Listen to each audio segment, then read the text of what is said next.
Thank you, Meredith. Hi, friends. How are you?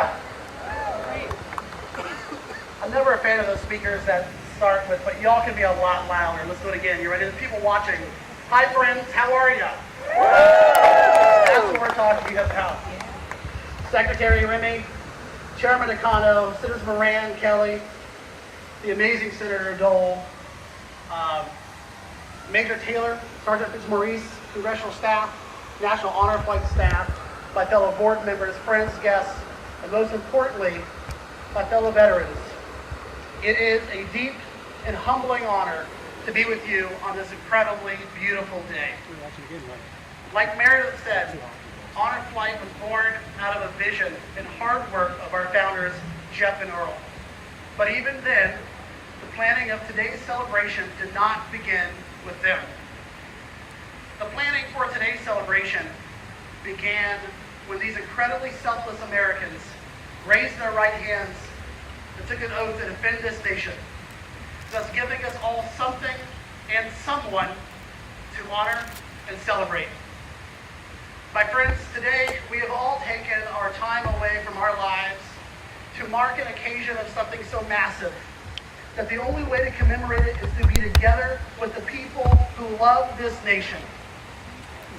We are here to commemorate and to celebrate honoring and bringing 250,000 veterans to Washington, D.C. to visit the memorials built in your honor. Yet if you ask any of these people, these monuments were not built for them, but rather they were built for their fallen brother and sister veterans who are no longer with us today. Honor Flight exists for two reasons. For the veterans that we serve, and because of the servant's heart that is in every single one of our volunteers and hub leaders that is in their chest. The sheer magnitude of today's accomplishment. Think about it.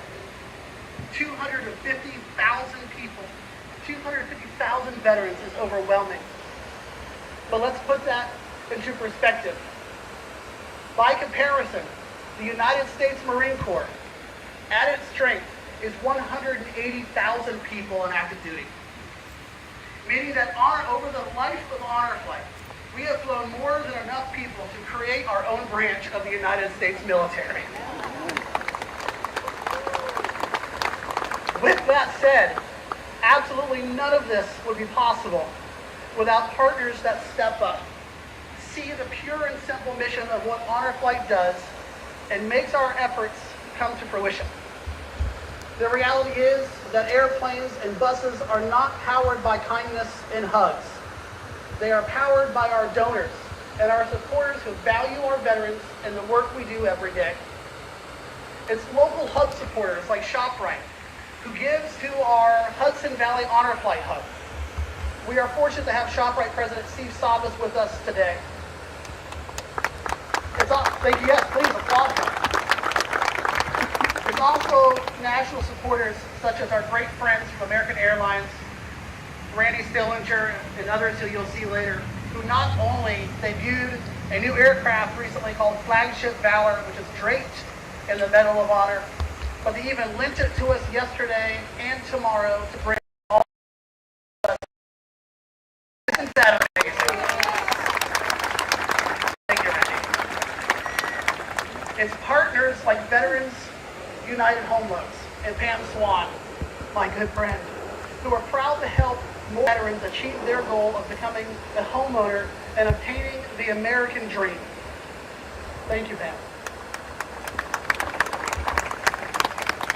It's partners like Alaska Airlines who not only helped us put on this event today, but are helping us establish a new hub serving veterans in Hawaii. Yes, you heard me right. We are establishing a new hub in Hawaii, and we are actively looking for volunteers.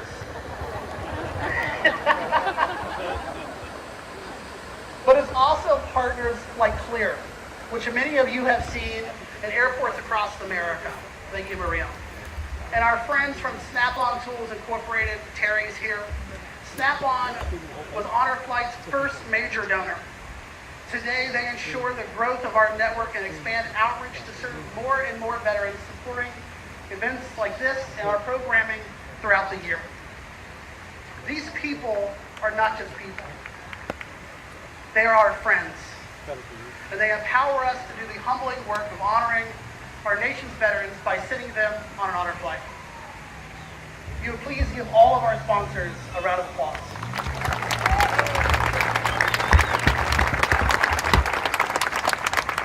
Serving as the chairman of the board of Honor Flight Network is nothing short of an honor. My husband would say it's something that delivers happiness and joy to my heart. I know the same could be said for every single person here today. However, true leaders assist those that are around us in deciphering what success looks like and identifies a plan for moving forward. To that end, what's next for Honor Flight? Let me answer that for you. Let me start by saying that we have 50,000 veterans. 50,000 veterans still on our wait list today. That's 50,000 more stories. That's 50,000 more veterans to honor. And those are only the ones that we know and have applied. Needless to say, with all of your work and everybody here, and with our partners, this is our focus. You could just go back. I want to thank you so very much for allowing me to bore you for a few minutes. And I'm going to take a minute now to introduce our next speaker, who has become quite a good friend of mine over the last few years. Serving as the chairman of the House Veteran Affairs Committee, Mark Takano is a real and dedicated veterans advocate. Proudly repping California's 41st Congressional District, Congressman Takano and his family understand what it is to be Americans. In the land of the free, sadly, that was not always the case, as his grandparents and parents were among many Japanese Americans placed to American internment camps during World War II. Friends, please welcome my good friend and fellow veteran supporter, Chairman Mark Takano.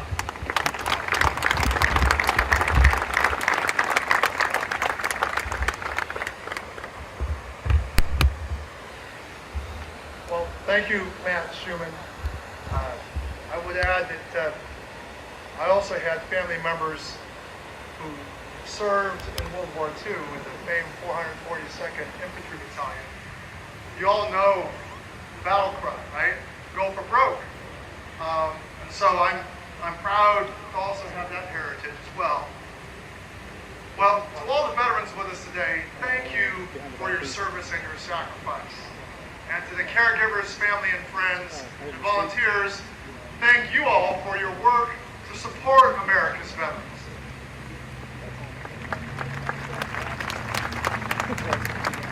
Now, as chairman of the House Committee on Veterans Affairs, it is my privilege to advocate for veterans across our nation. These courageous and selfless individuals are owed our deepest gratitude and fullest support. It is such an honor to be here today to recognize the incredible work that the Honor Flight Network has done and continues to do for our heroes. Because of your work, veterans of all service eras and geographic locations are provided the opportunity to visit our nation's capital. This month, Honor Flight will reach a historic milestone by bringing its 250,000 veterans to visit our memorials and monuments.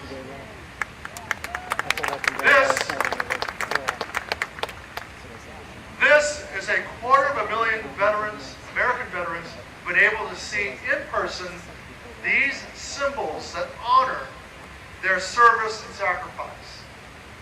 This achievement calls for great celebration and is especially meaningful now as we have seen honor flight trips returning to Washington, D.C. for the very first time since the beginning of the pandemic. Thanks to the tireless work of our nation's healthcare professionals and public health experts, the Honor Flight Network is now safely able to resume these trips. Today we are joined by more, we want to thank all those health professionals and all who made it possible.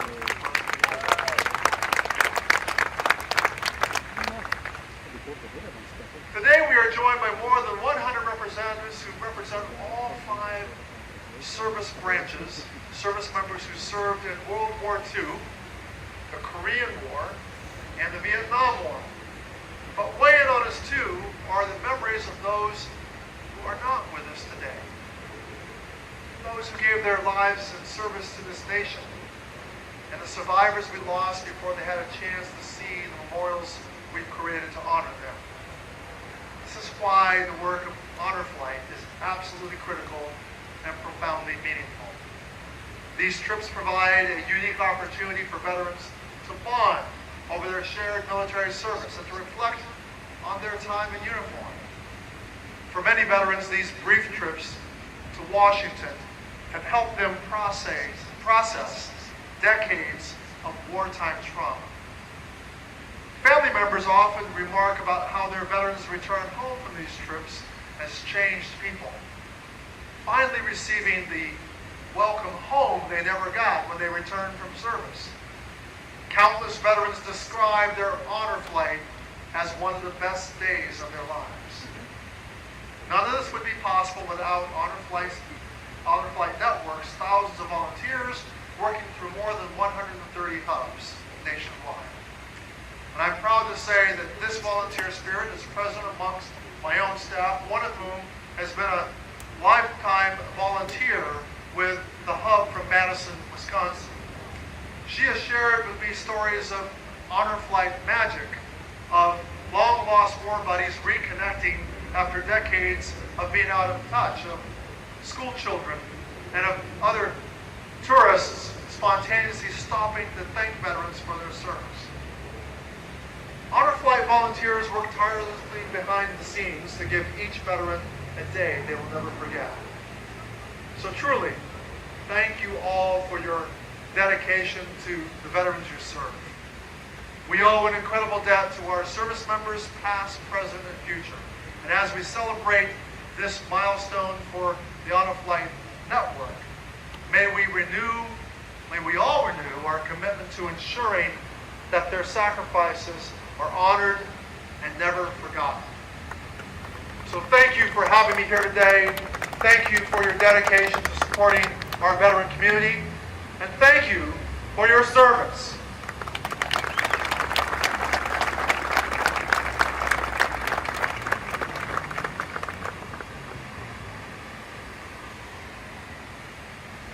Thank you, Mr. Chairman.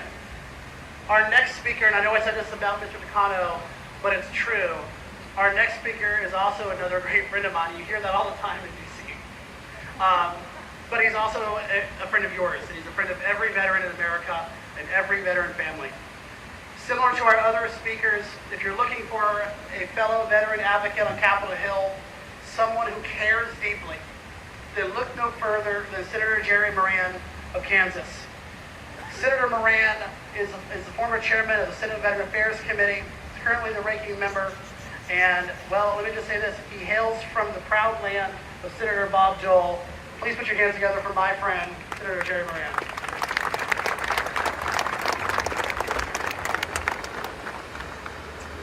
Matt, thank you very much. Chairman Gatton, Senator Kelly, my colleague. I'm honored to be here with you, but I'm exceptionally honored to be here with those who served our nation. My affair with the World War II Memorial began as a Kansan because of Senator Bob Dole, whose seat I occupy in the United States Senate. Senator Dole and Fred Smith, a businessman, took the task upon themselves to raise the money to build this World War II memorial, and no Kansan was left untouched by Bob Dole to write a check.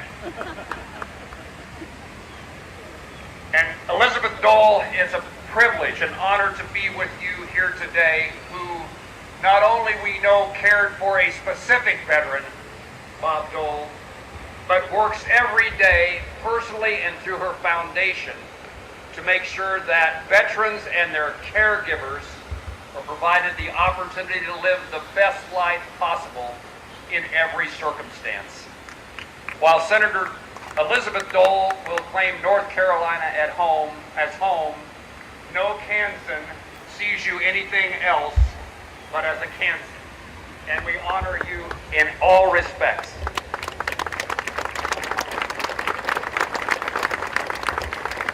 I was here in 2004 for the dedication, the ribbon cutting of this honor, this setting.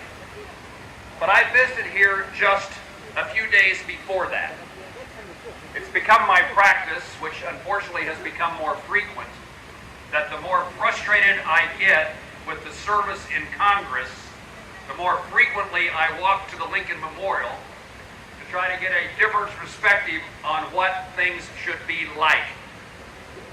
And on that walk, I now go by the World War II Memorial, I go by the Vietnam Wall.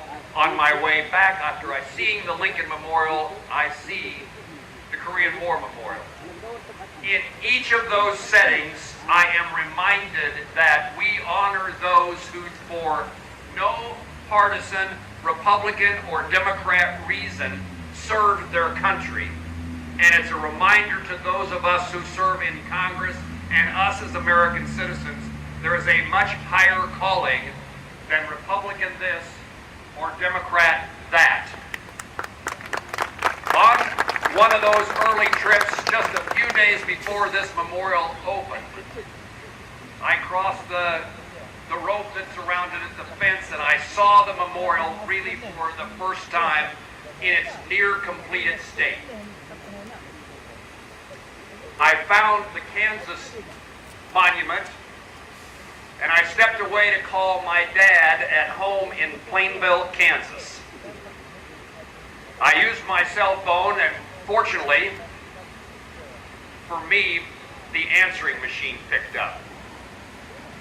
And on the cell phone that I used to call my dad, a 90-plus-year-old World War II veteran from the northern Africa, Sicily, and Italy battlefields, I said to the answering machine, and it was so useful that the answering machine picked up, because these are things that kids don't easily say to their moms or dads. But I said, Dad, I'm at the World War II Memorial. It was built in your honor. I hope someday you can see it. And Dad, I want you to know that I respect you. I thank you for your service. And Dad, I love you. Those are words that unfortunately don't come easy in family conversations. But this memorial serves two purposes, maybe more. It serves to honor those who served, but it serves to remind those of us that didn't that we have an obligation of respect and service to those who are memorialized and honored here. My dad and every other World War II veteran.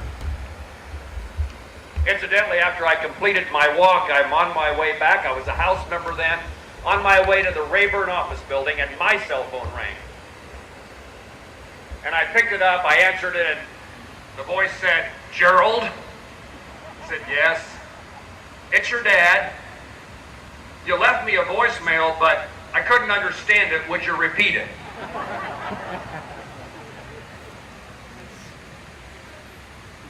While I told my dad on that call that day that I hope someday you can be here to see this memorial built in your honor, 4 years later, my dad, the oldest of any veteran on the honor flight trip, came to see his memorial. My dad doesn't talk as much as I do. I called my mom the next morning to say, how did Dad like it? Well, I picked him up at the American Legion. We sat in the living room. I picked him up at midnight. We sat in the living room till 3 a.m. talking about the trip. This place is special. This place is important to our veterans, but it's important to Americans. And today we honor the Honor Flight Network, its creators, its founders, its inventors, its volunteers, its workforce, for making it possible for World War II veterans, and now every other veteran, to see the nation's capital and see the country that they served pay them the respect they deserve. So, my dad is no longer living. He made it to 98, and I cannot repeat to my dad what he asked me to repeat that day on the phone. And so at every opportunity, I use this opportunity to the veterans from Arizona and every place else who are here. Incidentally, my dad was living in Douglas, Arizona when he volunteered to enter World War II at age 40-something. He's no longer living, and I can't repeat what he asked me to repeat, but in his stead, would you let me say to you, Dad, veteran, I respect you, I thank you for your service, and we love you. Thank you.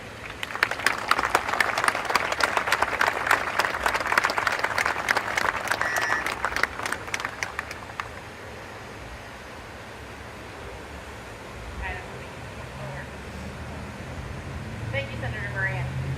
As Matthew said earlier, our newly formed partnership with American Airlines is critical in accomplishing our mission. Our next speaker is Nate Gatton, who leads American Airlines Airport Affairs, Corporate Real Estate, Corporate Security, and Government Affairs teams. As a member of America's senior leadership team, Nate works closely with his colleagues to define the company's strategic priorities, which often include flying the best among us, our veterans. Please welcome Nate Gatton from American Airlines.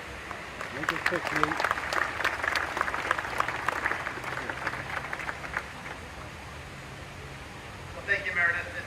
It's a great honor to be here. It's very humbling to stand here, and especially after hearing that story, Senator Moran, about your dad, and knowing how much sacrifice was made by the veterans that are here with us today. I realize that for many of you, this represents a first chance and perhaps a fleeting chance to see in person the monuments that were created to honor your heroism. And I want to thank all those who made this possible, starting with, of course, the Dole family, but also the members of Congress that are here today to show their support, as well as Secretary Remy. And I will just tell you that there's nothing that brings more pride to my team members at American Airlines than flying our veterans to the nation's capital and caring for those who continue to serve. It's been mentioned that just yesterday, our team provided a hero's welcome, complete with a water cannon salute for the 250,000 honor flight participants. I know that most of you, many of you were on that flight on our newly created Airbus aircraft called Flagship Valor. What hasn't been talked about as much is the behavior that took place on that flight. There were a number of reports. There was a lot of alcohol consumed, and it sounded like a generally really good group. And I'm sorry that I missed it. But Flagship Valor, I will just say, is one very small way that we, small and symbolic way that we care for our nation's service members, veterans, and their families. Through intentional recruitment efforts, veterans now comprise more than 10% of our total workforce, and we're working to improve the pathways that we have to recruit even more. Through supplier diversity efforts, we're working to create more opportunities for veteran-owned small businesses. And through our Miles for Heroes initiatives, we're working to sustain the impact of nonprofit organizations like the Elizabeth Dole Campaign, like the Gary Sinise Foundation, like the George W. Bush Institute, and like the Medal of Honor Foundation. As we seek to build on these efforts and the important work of the Honor Flight Network, I'm proud and honored to announce that American will be donating 15 million Advantage miles over the next 3 years to support and expand the reach of the Honor Flight Network. And so in conclusion, let me just again thank the staff and volunteers of the network. Thank you for your partnership. Thank you for continuing to trust American to carry out your life-changing mission. And now it's my pleasure to introduce the Honorable Mark Kelly, the United States Senator representing the state of Arizona, a state that is home to more than 7,500 of my colleagues from American. Senator Kelly comes from a long line of distinguished public servants, including 2 parents who were police officers and 2 grandparents who served in World War II. He served on the USS Midway as a naval aviator, flew 39 combat missions in Desert Storm, later going on to become an astronaut alongside his twin brother Scott. He flew his first of 4 missions into space in 2001 aboard Space Shuttle Endeavour and retired from the Navy and from NASA after commanding the final flight of Endeavour in 2011. He serves on the Senate Armed Services Committee, and he is a great champion for our military and for our veterans. And it's a great honor that I have to welcome him to the stage.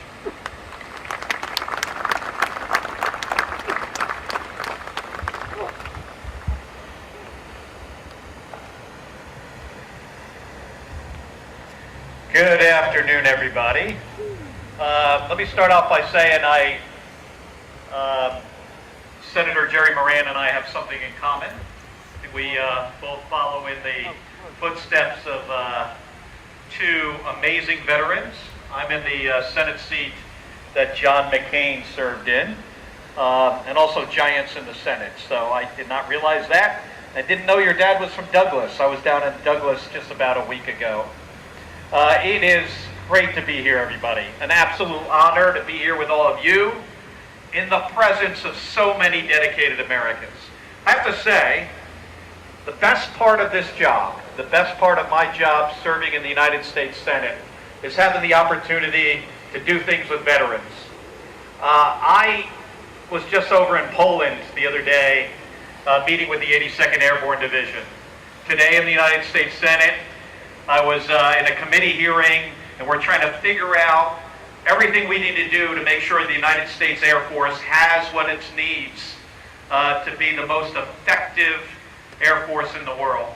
And it's quite an honor to do that.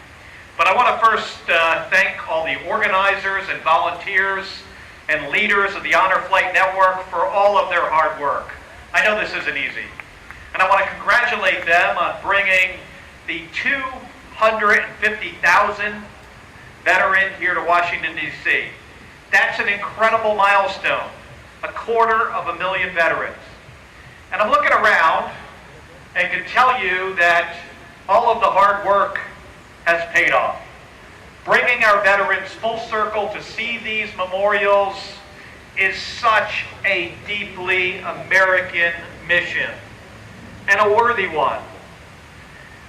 But right now, I want to thank all of you, every veteran who made the trip here today. Thank you for your selfless service. Thank you for your sacrifice, and not just for the freedom of this country, but for the freedom of people all over the world. And to our World War II veterans in particular, this week marks 77 years since the Allies declared victory in Europe. 77 years since Hitler's ambitions were permanently extinguished.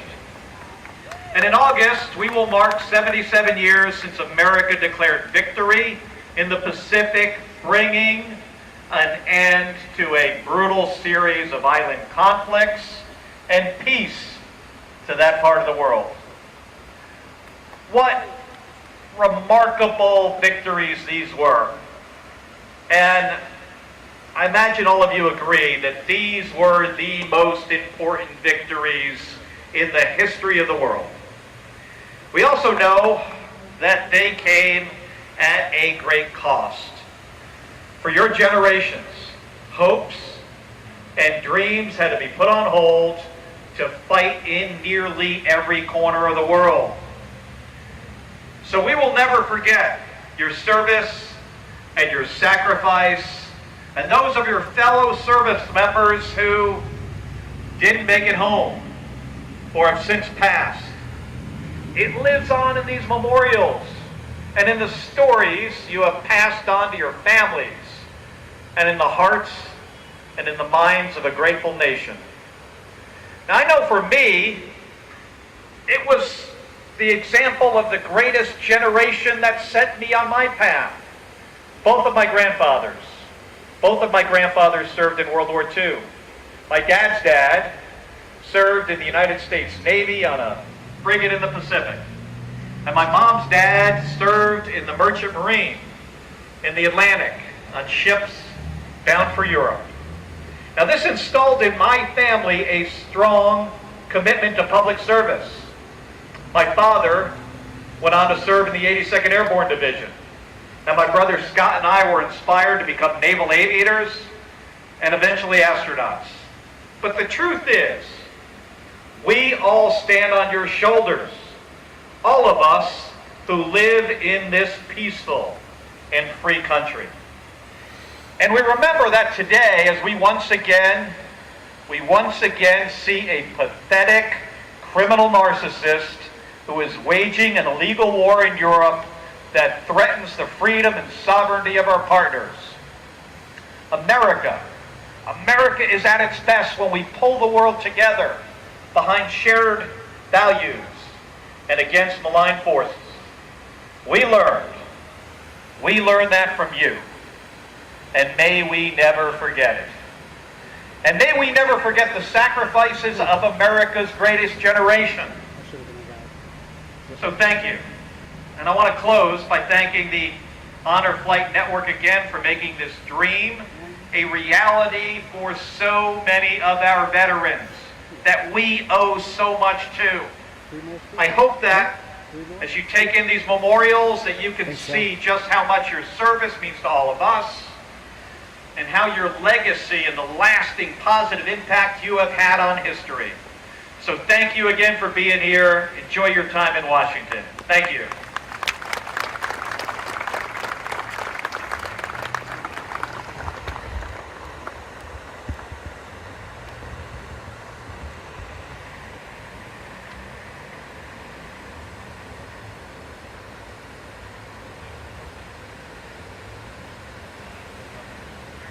We're going to go ahead and go with what the prompter says, since it's not correct.